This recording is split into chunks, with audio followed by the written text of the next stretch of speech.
અમદાવાદ ખાતે સેલસ્ટાર હોસ્પિટલમાં ગુજરાતમાં સૌપ્રથમ વખત નેક્સ્ટજેન વેલનેસ અને રિજુવેનેશન થેરાપી HbO2નું લોન્ચિંગ કરવામાં આવ્યું ત્યારે મુખ્યમંત્રી ભૂપેન્દ્ર પટેલે 25 ડિસેમ્બર 2024ના રોજ અમદાવાદમાં અત્યાધુનિક સેન્ટરનું ઉદ્ઘાટન કર્યું। અમદાવાદમાં સ્ટેમ સેલ રિસર્ચ અને રીજનરેટિવ મેડિસિનના ક્ષેત્રમાં કાર્યરત સંસ્થા ગુજરાત સ્થિત સેલસ્ટારે ગુજરાતમાં એક ક્રાંતિકારી અને નેક્સ્ટ જનરેશન વેલનેસ અને રિજુવેનેશન થેરાપી શરૂ કરી છે। આ થેરાપી શરૂ કરનાર ગુજરાતનું પ્રથમ કેન્દ્ર હશે જે વેલનેસ સેગમેન્ટ માટે સમર્પિત છે,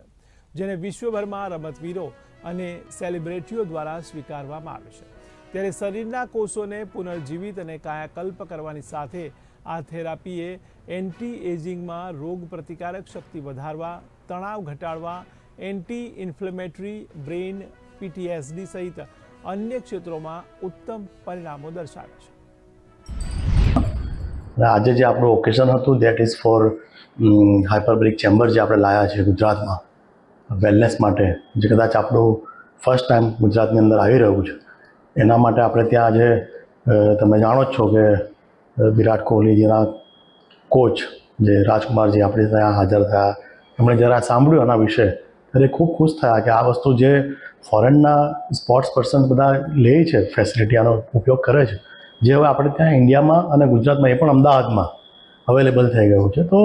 એ ખૂબ ખુશ થયા અને એમણે બહુ સહજતાથી આપણે ત્યાં એમણે હાજરી આપી અને એમણે મને પ્રોમિસ પણ કર્યું છે કે હું આ જે આપણી પાસે આવી ગયું છે આજે સંજીવની બુટી જેને કહેવાય, તો કે હું દરેક સ્પોર્ટ્સ એકેડેમીમાં હું વાત કરીશ એના માટે। અને આપણું આ જે કારણ કે આ છે ને જ્યારે સ્પોર્ટ્સ પર્સન રમતા હોય ત્યારે ઇન્જરી થવાના ઘણા બધા ચાન્સીસ હોય છે। હવે જો સર્જરી કરવાની આવે તો ઘણા બધા સ્પોર્ટ્સ પર્સનનું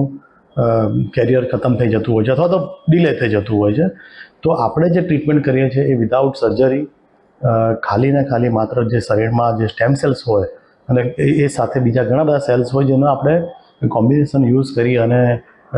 ફાસ્ટ હિલિંગ માટે આ ટ્રીટમેન્ટ કરીએ છીએ। આ કરવાનું એવું જરૂરી નથી, ઘણા બધા